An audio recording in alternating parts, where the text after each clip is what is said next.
Hello friends, एक बार फिर से आपका स्वागत है मेरी चैनल में। इस वीडियो में हम देखने जा रहे हैं कुछ ऐसे एडवांस्ड फ्रेजेस जो हमारे एवरीडे स्पोकन इंग्लिश में काफ़ी यूज़ किए जाते हैं। तो बिना देरी के आइए इस वीडियो को हम शुरू करते हैं और फर्स्ट फ्रेज़ लेते हैं। फर्स्ट फ्रेज़ है फाइंड इट डिफ़िकल्ट। ठीक है, तो फाइंड इट डिफ़िकल्ट, इस फाइंड से पहले आएगा कोई सब्जेक्ट आएगा जो इस फाइंड से पहले यूज़ किया जाएगा। ठीक है, अब इसका मतलब होता है दिक्कत होती है। ठीक है, परेशानी महसूस होती है। जैसे कोई काम करने में आपको कोई दिक्कत होती है या फिर दिक्कत हुई, परेशानी होती है या फिर परेशानी हुई। जैसे अगर हम ये कहते हैं I find it difficult to talk to new people. I find it difficult to talk to new people, यानी नए लोगों से बात करने में मुझे दिक्कत होती है। ठीक है, तो आई फाइंड इट डिफ़िकल्ट, तो डिफ़िकल्ट के बाद आप देखिए इन्फिनिटिव का यूज़ किया गया है। जो काम है, जो वर्क है, उसको हमें इन्फिनिटिव फॉर्म में रखा हुआ है। To talk to new people, to talk infinitive है, टू प्लस वर्ब की first form. I find it difficult to talk to new people. ठीक है, नए लोगों से बात करने में मुझे दिक्कत होती है। ओके, दूसरा एग्जाम्पल देखिए ताकि इसका जो कॉन्सेप्ट है वह और अच्छी तरह से क्लियर हो जाए। She finds it difficult to face an interview. She finds it difficult to face an interview, यानी वह इंटरव्यू फेस करने में, इंटरव्यू का सामना करने में उसे दिक्कत होती है। ठीक है, तो यहाँ पर डिफ़िकल्ट के ठीक बाद हमने क्या यूज़ किया है? इन्फिनिटिव। ओके, तो वर्ब जो है वह इन्फिनिटिव फॉर्म में रहेगा, टू और वर्ब की फर्स्ट फॉर्म। एक तीसरा एग्जाम्पल देखिए, I find it difficult to choose a perfect gift. I find it difficult to choose a perfect gift, यानी एक सही गिफ्ट चुनने में मुझे दिक्कत होती है। मैं समझ नहीं पाता हूँ कि सही गिफ्ट क्या होगा, सही गिफ्ट क्या चुना जाए।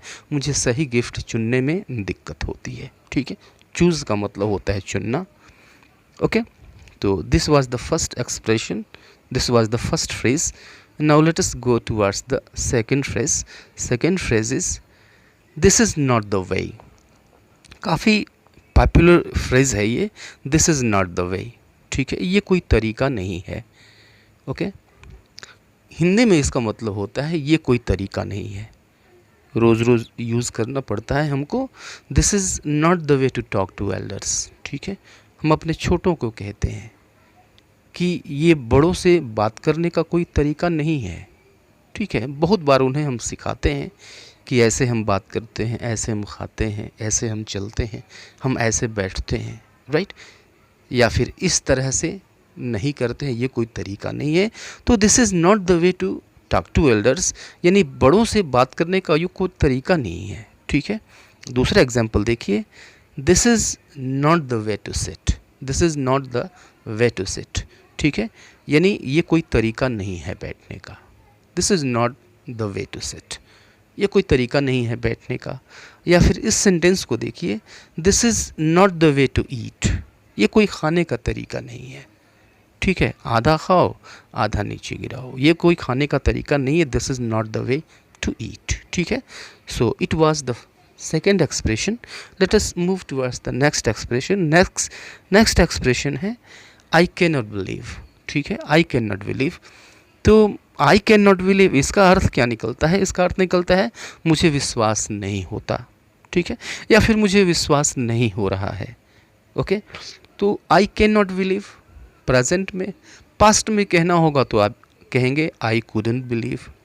ओके, और उसके बाद बाकी जो सेंटेंस है उसको हम जोड़ देते हैं उसके आगे जो कहना चाहते हैं। जैसे देखिए, I can not believe it is so easy. I can not believe it is so easy, यानी मुझे विश्वास नहीं होता, मैं विश्वास नहीं कर पा रहा हूँ कि यह इतना आसान है। I can not believe it is so easy, मुझे विश्वास नहीं होता कि ये इतना आसान है। ओके, नेक्स्ट देखिए, she couldn't believe it was me. She couldn't believe it was me. ठीक है, बीच में हम दैट का भी यूज़ कर सकते हैं। She couldn't believe that it was me. ठीक है, वह विश्वास नहीं कर पाई, वह विश्वास नहीं कर सकी कि ये मैं था, ठीक है, राइट। तो दैट को नहीं भी यूज़ करते हैं, आप चाहें तो यूज़ कर भी सकते हैं, कोई समस्या नहीं है। तो third example is they can not believe it is so interesting, they can not believe it is so interesting, यानी उन्हें विश्वास नहीं होता, वे विश्वास नहीं कर सकते कि यह इतना इंटरेस्टिंग है, यह इतना रोचक है। Okay, right. तो काफ़ी इंटरेस्टिंग सा फ्रेज था ये, third phrase. Now let us take the fourth phrase. Fourth phrase है don't you think that. Okay, don't you think that. देखिए कितना सुंदर फ्रेज है ये, कितना ब्यूटीफुल फ्रेज है, ठीक है, एवरीडे यूज़ होता है। मतलब इसका निकलता है क्या तुम्हें नहीं लगता, ठीक है। तो ये सेंटेंस कितना यूज़ होता है आप जानते हैं, बहुत ज़्यादा यूज़ किया जाता है इस फ्रेज़ को, क्या तुम्हें नहीं लगता। भाई क्या तुम्हें नहीं लगता कि वो झूठ बोल रही है? Don't you think that she is lying, don't you think that she is lying, क्या तुम्हें नहीं लगता कि वो झूठ बोल रही है? ओके, नेक्स्ट एग्जाम्पल देखिए, don't you think it is impossible, don't you think it is impossible, यानी तुम्हें नहीं लगता कि यह असंभव है। अब यहाँ पर दैट पहले सेंटेंस में यूज़ किया गया, दूसरे सेंटेंस में यूज़ नहीं किया गया, तो आप यूज़ कर भी सकते हैं, नहीं भी कर सकते हैं, कोई समस्या नहीं है। Don't you think it is impossible ऐसे कह लीजिए, या फिर don't you think that it is impossible, क्या तुम्हें नहीं लगता कि यह असंभव है, राइट। थर्ड सेंटेंस देखते हैं example, don't you think that it is useless to talk to him, don't you think that it is useless to talk to him, क्या तुम्हें नहीं लगता कि उससे बात करना बेकार है, इट इज़ यूजलेस, बेकार है, टू टॉक टू हिम, उससे बातचीत करना, उससे बात करना इस मामले में, ठीक है। तो देखा आपने कितना बेहतरीन सा फ्रेज़ है ये, काफ़ी ब्यूटीफुल फ्रेज़ है, आप भी यूज़ करें इसको। Late us move towards the next one, that is fifth, ये है लाइकली टू, ठीक है। अब इस लाइकली टू के ठीक पहले क्या आएगा? सब्जेक्ट आएगा। इससे आप बताते हैं संभावना। अरे यार बादल लगे हुए हैं, बारिश की संभावना है, ठीक है। He is likely to come today, he is likely to come today, he subject है, he is likely to come today, यानी उसके आज आने की संभावना है, इसका मतलब हुआ उसके आज आने की संभावना है। They are likely to reach tomorrow, they are likely to reach tomorrow, यानी उनके कल पहुंचने की संभावना है, ठीक है। तो लाइकली टू मीन्स संभावना है, की संभावना है या फिर थी, ये तो इसके ठीक आने वाले इज एम आर या फिर वाजवर से ये डिसाइड होगा कि यह थी होगा या था होगा या है होगा, हूँ होगा, ठीक है। They are likely to reach tomorrow, यानी उनके कल पहुंचने की संभावना है। एक और एग्जाम्पल देखते हैं इसका, the exam is likely to be cancelled, the exam is likely to be cancelled, ठीक है, यानी एग्ज़ाम के, परीक्षा के स्थगित होने की संभावना है, स्थगित किए जाने की संभावना है, ठीक है। तो यह भी काफ़ी इंटरेस्टिंग फ्रेज़ था, काफ़ी ब्यूटीफुल फ्रेज़ है, and it is also used on a daily basis, daily basis पे भी इसको काफ़ी यूज़ किया जाता है। आप भी यूज़ करें, देखते हैं कि आप कितने सेंटेंसेस करेक्टली फ्रेम कर लेते हैं, and please don't fail to comment in the comment box, right. Next phrase देखते हैं।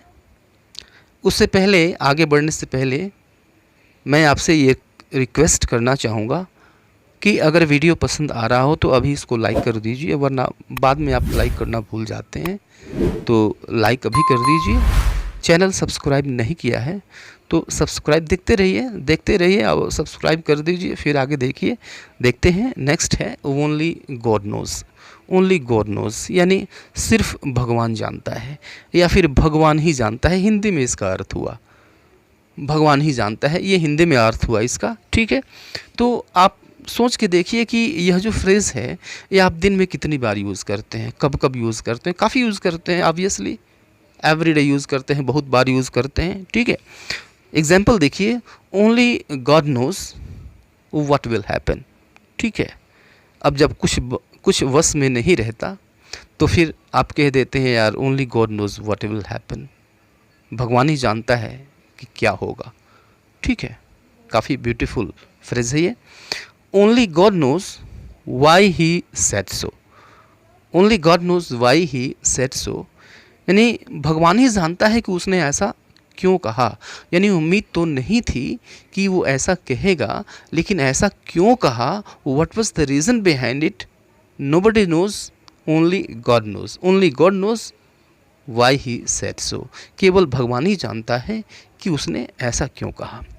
Third example is only God knows when it will rain. ठीक है, only God knows when it will rain, यानी भगवान ही जानता है कि कब बारिश होगी। ठीक है, right, interesting phrase. Now seventh phrase है रिगार्डलेस ऑफ। ठीक है, तो रिगार्डलेस ऑफ इसका अर्थ होता है के बावजूद भी। ठीक है, यानी इस तरह होते हुए भी, इसके होने के बावजूद भी, इसके बावजूद भी, या फिर के बावजूद भी। जैसे देखिए example, regardless of his poor health, regardless of his poor health he did his duties, regardless of his poor health, यानी खराब स्वास्थ्य होने के बावजूद भी he did his duties, उसने अपनी ड्यूटी की, उसने अपना कर्तव्य किया। Right, second example is regardless of the bad weather, regardless of the bad weather I went to the office, यानी ख़राब मौसम होने के बावजूद भी I went to the office, मैं ऑफिस गया।